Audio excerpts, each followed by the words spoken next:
फूल तो वो है मगर फूल होने पे उसे मलाल है। फूल तो वो है मगर फूल होने पे उसे मलाल है। खुशबू शामिल बहुत है मगर दामन में कांटे क्यों। ज़हम में एक सवाल है, ज़हम में एक सवाल है।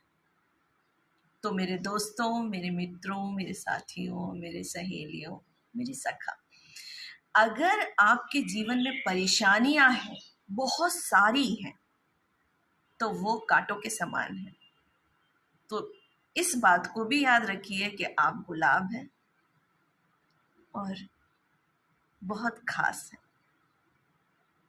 खुशबू देने वाला गुलाब, ईश्वर के चरणों पे चढ़ने वाला गुलाब। तो आप साधारण नहीं।